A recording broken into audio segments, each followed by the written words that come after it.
DGPയായി റവഡ ചന്ദ്രശേഖർ നിയമിതനായതോടെ കൂത്തുപറമ്പ് വെടിവെപ്പ് ഓർമ്മിപ്പിച്ച് പി ജയരാജൻ. കൂത്തുപറമ്പിൽ വെടിവെപ്പ് നടത്തിയ ഉദ്യോഗസ്ഥരിൽ ഒരാളാണ് റവാഡ. നിയമനം വിശദീകരിക്കേണ്ടത് സർക്കാരെന്നും പി ജയരാജൻ പറയുന്നു. മെറിറ്റിന്റെ അടിസ്ഥാനത്തിലാണ് തീരുമാനമെന്നും വിവാദമാക്കേണ്ട കാര്യമില്ലെന്നും പി ജയരാജൻ പറയുന്നുണ്ട്. ഗവൺമെന്റ് തങ്ങളുടെ മുന്നിലുള്ള വന്ന നിർദ്ദേശങ്ങളെ അടിസ്ഥാനപ്പെടുത്തി തീരുമാനമെടുത്തതാണ്. ആ തീരുമാനത്തെക്കുറിച്ച് ഗവൺമെൻറ്റാണ് വിശദീകരിക്കേണ്ടത്. രാഷ്ട്രീയമായിട്ടുള്ള കാര്യം നോക്കുമ്പോൾ പല പോലീസ് ഉദ്യോഗസ്ഥന്മാരും പല ഘട്ടങ്ങളിലും CPM-നും അതുപോലെ ഇടതുപക്ഷ പ്രസ്ഥാനത്തിൻ്റെ ഭാഗമായിട്ടുള്ള സംഘടനകൾക്കുമൊക്കെ എതിർപ്പുയർത്തിയ നടപടികൾ കൈക്കൊണ്ടവരുണ്ടാവാം. കൂത്തുപറമ്പ് വെടിവെപ്പിൻ്റെ കാര്യത്തിൽ രവതയുൾപ്പെടെയുള്ള ആളുകൾക്കെതിരായിട്ട് വന്ന് ആക്ഷേപം ഉന്നയിച്ചതാണ്. രവതി ഒറ്റക്കല്ല, ഇവരെല്ലാം ചേർന്നുകൊണ്ടാണ് അന്നത്തെ ലാത്തി ചാർജും വെടിവെപ്പുമൊക്കെ ഇടയാക്കിയിട്ടുള്ള സംഘർഷം ഉണ്ടായത്. പി ജയരാജൻ ഈ ഘട്ടത്തിൽ ഇത് ഓർമ്മപ്പെടുത്തുമ്പോൾ റവാഡ ചന്ദ്രശേഖരന്റെ സംസ്ഥാന പോലീസ് മേധാവിയുടെ നിയമനം ഒരു രാഷ്ട്രീയ വിവാദമാകുമോ എന്ന ചോദ്യം കൂടി ഉയരുകയാണ്. കിരൺ ബാബു ചേരുന്നു. കിരൺ, യഥാർത്ഥത്തിൽ CPM-നകത്ത് ഈ നിയമനത്തിൽ അതൃപ്തിയുള്ളവരുണ്ടോ, അതല്ലെങ്കിൽ പി ജയരാജന്റെ ഒരു ശബ്ദം മാത്രമായി അത് തീരുമോ? എന്താണ് സംഭവിക്കുന്നത്? സജിത്ത്, ജയരാജൻ ഏതെങ്കിലും തരത്തിൽ പരസ്യമായി സർക്കാരിനെ കുറ്റപ്പെടുത്തുന്നില്ല. അത് സർക്കാരിൻ്റെ തീരുമാനമാണ്, DGP തീരുമാനം. രവത ചന്ദ്രശേഖരൻ്റെ വിഷയത്തിൽ മാത്രമല്ല, നിതിൻ അഗർവാളും നേരത്തെ CPM-ൻ്റെ ഏരിയ സെക്രട്ടറിയെ ലോക്കപ്പിലിട്ട് തല്ലിച്ചതച്ചിട്ടുള്ള ആളാണ്. അങ്ങനെ CPM പരാതി നൽകിയിട്ടുള്ള ആളാണ്. അത്തരം ആളുകളെയൊക്കെ സർക്കാർ പരിഗണിച്ചിട്ടുണ്ട്. അത് സർക്കാരിൻ്റെ തീരുമാനമാണ് എന്നൊക്കെ പറഞ്ഞു വെക്കുമ്പോൾ തന്നെ സ്വാഭാവികമായും അത്തരം ഒരു ചർച്ച പാർട്ടിക്കുള്ളിൽ ഉയരും എന്നുള്ളത്, അത്തരം ചർച്ച ഉയരാൻ സാധ്യതയുണ്ട്. പ്രത്യേകിച്ച് കണ്ണൂരിലൊക്കെ അത്തരത്തിലേക്കുള്ള ചർച്ച ഉയരാൻ സാധ്യതയുണ്ട്. പാർട്ടി EK നായനാരുടെ സർക്കാരിൻ്റെ ഭരണകാലത്ത് തന്നെയാണ് റവഡ ചന്ദ്രശേഖരനെ പ്രതിയാക്കിക്കൊണ്ട് അന്ന് കുറ്റപത്രമൊക്കെ കേസെടുക്കുകയും ഒക്കെ ചെയ്തത്.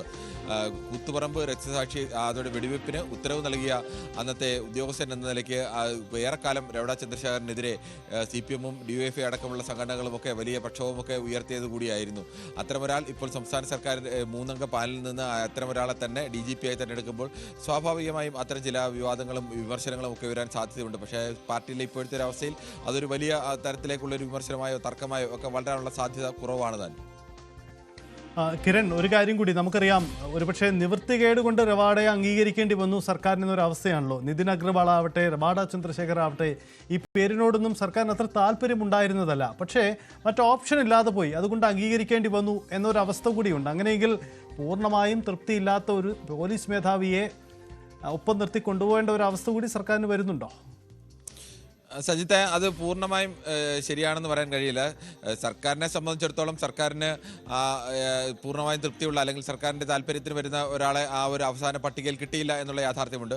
പക്ഷേ ആ പട്ടികയിൽ നിന്ന് തന്നെ സർക്കാർ തിരഞ്ഞെടുത്തത് റവഡ ചന്ദ്രശേഖരനെയാണ്. റവഡ ചന്ദ്രശേഖരനെ തിരഞ്ഞെടുക്കുമ്പോൾ മറ്റു തരത്തിലുള്ള മാനദണ്ഡങ്ങളൊക്കെ പരിശോധിക്കുമ്പോൾ ഈ ഉദ്യോഗസ്ഥരെ സംബന്ധിച്ച് തിരഞ്ഞെടുക്കുന്നതിൽ സർക്കാരിന് അതിൻ്റെതായ നേട്ടങ്ങളോ അല്ലെങ്കിൽ അത്തരം ഗുണങ്ങളൊക്കെ കണ്ടിട്ടുണ്ടാവും. പക്ഷേ വൈകാര്യമായൊരു വശം കൂടിയുണ്ട്. അത് കൂത്തുപറമ്പ് രക്തസാക്ഷിത്വവുമായി ബന്ധപ്പെട്ട വൈകാര്യ വശമാണ്.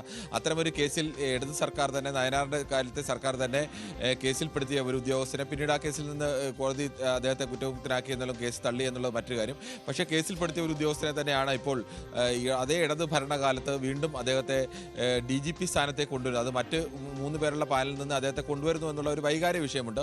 മറ്റ് മെറിറ്റ് അടക്കം പി ജയരാജനടക്കം സൂചിപ്പിച്ചത് തന്നെയാണ് ഇത്തരമൊരു വിഷയമുണ്ട് എന്നുള്ളൊരു ഓർമ്മപ്പെടുത്തൽ കൂടിയായിരുന്നു. ആ ഓർമ്മപ്പെടുത്തലിനപ്പുറം സർക്കാരിൻ്റെതാണ് തീരുമാനം. അത് ഞങ്ങൾക്ക് പാർട്ടിക്ക് ഏതെങ്കിലും തരത്തിൽ ബന്ധമില്ല എന്നുള്ള തരത്തിൽ കൂടിയാണ് അദ്ദേഹത്തിന് ഏതെങ്കിലും തരത്തിൽ പരസ്യമായി അദ്ദേഹം പറഞ്ഞത് വിമർശനമായോ അങ്ങനെയൊന്നും കാണാൻ കഴിയില്ല. പക്ഷേ അതൊരു ഓർമ്മപ്പെടുത്തലായിരുന്നു. ആ ഓർമ്മപ്പെടുത്തൽ പാർട്ടിയെ സംബന്ധിച്ച് വൈകാര്യമായ വിഷയത്തെ കാണുന്ന പലരെ സംബന്ധിച്ചും അസ്വസ്ഥത ഉണ്ടാക്കുന്ന ഒരു ഓർമ്മപ്പെടുത്തൽ കൂടിയായിരുന്നു അത്.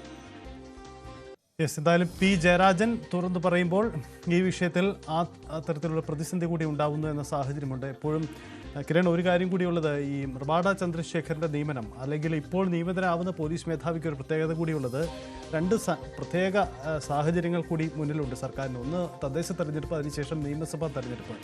2026 നിയമസഭാ തെരഞ്ഞെടുപ്പിൽ പോലീസിൻ്റെ തലപ്പത്തുള്ള ആളുകൾക്ക് സ്വാഭാവികമായും ഞങ്ങളോട് രാഷ്ട്രീയ ആഭിമുഖ്യമുള്ള ആളാവണം എന്ന താല്പര്യമൊക്കെ സർക്കാരിനും രാഷ്ട്രീയ പാർട്ടിക്കുമൊക്കെ ഉണ്ടാകുമല്ലോ. ഇത്തരം വിഷയത്തിലൊക്കെ ഒരു സെറ്റിൽമെൻറ്റ് ഉണ്ടാക്കി ഒപ്പം പാർട്ടി ധാരണയുടെ അടിസ്ഥാനത്തിൽ നടത്തിയ നിയമനം അങ്ങനെ തന്നെ ആവാനല്ലേ സാധ്യത കൂടുതൽ?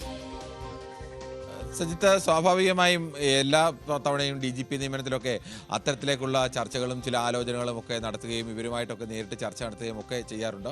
അതൊക്കെ ഒരു അനൗദ്യോഗികമായി ഏത് സർക്കാർ വന്നാലും സ്വീകരിക്കുന്ന നിലപാടുകളൊക്കെ തന്നെയാണ്. അത്തരമൊരു ചർച്ചകൾ സ്വാഭാവികമായും പാർട്ടി തലപ്പത്തു നിന്നും ഒക്കെ രവട ചന്ദ്രശേഖറുമായും ഉണ്ടായി കാണണം എന്ന് തന്നെ വേണം കരുതാൻ. എന്തായാലും പാർട്ടി പൂർണ്ണമായും താല്പര്യപ്പെട്ട ആളുകളെ അല്ല, അല്ലെങ്കിൽ CPM സംസ്ഥാന സർക്കാർ താല്പര്യപ്പെട്ട ആളുകളെ അല്ല ലിസ്റ്റിൽ വന്നെങ്കിലും ആ ലിസ്റ്റിലുള്ള ആളുകളിൽ നിന്ന് അങ്ങനെ ആരെയും നിയമിക്കാൻ കഴിയുന്ന അത്തരമൊരു സംവിധാനമല്ല. അപ്പോൾ ആ ലിസ്റ്റിലുള്ള ആളുകളിൽ നിന്ന് ആരാണ് കൂടുതൽ അനുയോജ്യനായി സ്വീകരിക്കാൻ കഴിയുക, അല്ലെങ്കിൽ പാർട്ടി താല്പര്യങ്ങളോ സർക്കാരിൻ്റെ താല്പര്യങ്ങളോ ഒക്കെ സംരക്ഷിക്കാൻ കൂടുതൽ അനുയോജ്യനായ ഒരാളെ തിരഞ്ഞെടുക്കുക, അത്തരം ഒരു നീക്കങ്ങൾ സ്വാഭാവികമായും ഇവിടെയും ഉണ്ടായി കാണണം. കാരണം ഇനി വരാൻ പോകുന്നത് നിയമസഭാ തെരഞ്ഞെടുപ്പാണ്. നിയമസഭാ തെരഞ്ഞെടുപ്പിൻ്റെ ഘട്ടത്തിലാണ് സാധാരണഗതിയിൽ പോലീസിൻ്റെ ഭാഗത്തു നിന്നൊക്കെ വലിയ ആരാണോ അടുത്ത മുന്നണി ജയിക്കാൻ പോവുകയാണെങ്കിൽ അത്തരത്തിലേക്കുള്ള നീക്കങ്ങളും ഒക്കെ ഉണ്ടാവാൻ സാധ്യതയുള്ളതാണ്. എല്ലാ തവണയും അതങ്ങനെ ഈ ഭരണത്തിൻ്റെ അവസാന കാലത്ത് പോലീസിൻ്റെ ഭാഗത്തു നിന്നുള്ള ഒരു മറുകണ്ഠം ചാടൽ അല്ലെങ്കിൽ അത്തരം നീക്കങ്ങളൊക്കെ പലപ്പോഴും ഉണ്ടാവാറുണ്ട്. അതുകൂടി മുൻകൂട്ടി കണ്ട് അതിന് തടയിടാൻ കഴിയുന്ന തരത്തിൽ ഇപ്പോൾ നിലവിലുള്ള ഓപ്ഷനുകളിൽ നിന്ന് തടയിടാൻ കഴിയുന്ന തരത്തിൽ ആരാവണം എന്നതുകൂടിയൊക്കെ ആലോചിച്ചിട്ടാവും സ്വാഭാവികമായും രവട ചന്ദ്രശേഖറിലേക്ക് ഇത് എത്തിച്ചേർന്നത്. അതാണ് സാഹചര്യം. എന്തായാലും CPM-നകത്ത് ഇത് ചർച്ചയ്ക്ക് ഇടവയ്ക്കുമോ എന്ന ചോദ്യമാണ്. ഒരുപക്ഷെ അണികളിലെങ്കിലും ചില ആശയക്കുഴപ്പത്തിന് ഇടവച്ചേക്കാം. പക്ഷേ ഇക്കാര്യത്തിൽ പ്രതിപക്ഷമൊന്നും ആ രീതിയിൽ അതിനെ ഉന്നയിച്ചിട്ടില്ല എന്നതുകൂടിയുണ്ട്. എന്തായാലും റവാഡ ചന്ദ്രശേഖർ ഒരു കാലഘട്ടത്തിൽ CPM വലിയ രാഷ്ട്രീയ പ്രതിരോധമുയർത്തിയ പോലീസ് ഉദ്യോഗസ്ഥനായിരുന്നു. പല ഉദ്യോഗസ്ഥരുമുണ്ട്, അതിൽ ഏറ്റവും പ്രമുഖനായ പേരുകാരൻ കൂടിയായിരുന്നു റവാഡ ചന്ദ്രശേഖർ. പക്ഷേ വർഷങ്ങൾക്കിപ്പുറം അദ്ദേഹത്തെ വീണ്ടും ഒരു ഇടതുപക്ഷ സർക്കാരിന് പോലീസ് മേധാവിയായി നിയമിക്കേണ്ടി വരുന്നു എന്ന സാഹചര്യം കൂടിയുണ്ട്.